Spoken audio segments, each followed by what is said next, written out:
Ang mga magsasaka sa Pontevedra sa Capiz may pampaswerte raw para dumami ang kanilang ani. Subok na at garantisado ang mga papaswerteng mayroon kami. Pati nga raw bunga ng kanilang punong rambutan, kaya rin daw niyang maparami. Wala pong imposible sa pampaswerteng taglay na mayroon ako. Lahat ng anumang itanim talaga na mumunga ng madami po sa ganap po sa pamunga.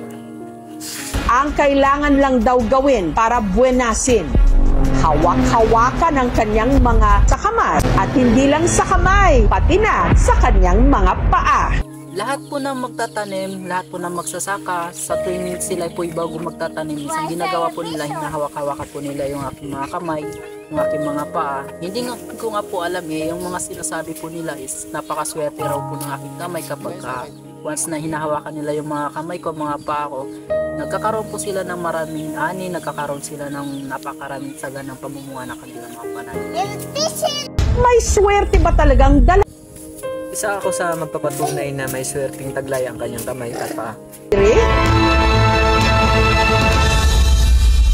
Ang kailangan lang daw gawin para buenasin, hawak-hawakan ang kanyang mga sa kamay at paa, ang 6 na taong gulang na si Kim J. O kung tawagin ang mga kapitbahay niya rito, 24! 24! suma total kasi 2 dosena o 24 ang Binansagan po nila akong 24, so nagre-represent daw po kasi yung 24 sa bunga ng kung ano man nilang tanim. So nagiging doble daw po, triple, kaya nga po tinawag na 24. So sa pambihira nga po na nangyari yung 24, sobrang dami na pong bunga nun sa bawat pananim po.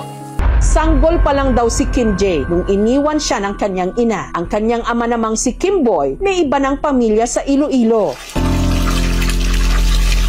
Gayunman, mapalad pa rin daw siya. Lalo't bukas palad siyang tinanggap ng kanyang lolo Telmer nung ilipat siya nito kamakailan dito sa Capiz. Iniwan siya ng kanyang ina, 3 buwan pa lang siya. Ayaw ko rin na doon siya sa kabila kasi mahirap naman yung pamumuhay nila.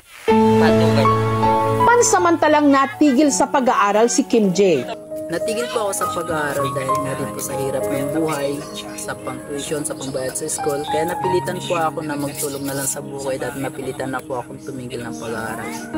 Pero mag-e-enroll siya sa susunod na pasukan. Kasi naawa ko, gusto ko na makapag-aral talaga. Habang walang klase, kasama muna siya ng kanyang lolo sa bukid. Dinadalahan ako ng tubig, masabi pa, bili tayo ng yelo pa, ilagay natin sa pitsil para hindi mainit. Ipinagpapasalamat ni Lolo Telmer na hindi lang daw mabait na bata si Kim J. Buenas din daw ito. Sa hirap ng pamumuhay, magkasama kami. Titik, bulag! Swerteng batang yan sa buhay ko. At ang pinaniniwalaan nilang nagdadala ng swerte sa kanila, Ang taglay na swerte meron ako sa aking mga kamay. kaya ang mga kasamahan ni Lolo Telmer sa bukid nakikihawak din sa mga daliri ni Kim J sa pag-asang sila rin, pala rin. Pag nakikita siya, hinahawakan yung mga kamay niya, natutuwa sa kanya. 24. Marami nga din, swerte daw. Si Margie, lucky charm din ang turing kay Kim J. Dati raw kasi ang kanyang puno ng rambutan hindi namumunga. Sang nakita ko si Kim J nga nagkadto diri sa balay na kaput lang ko sang iya nga kamot nagdamo ang bunga. Pero kung siyensyang tatanungin, si Kim J may kondisyong tinatawag na polydactyly.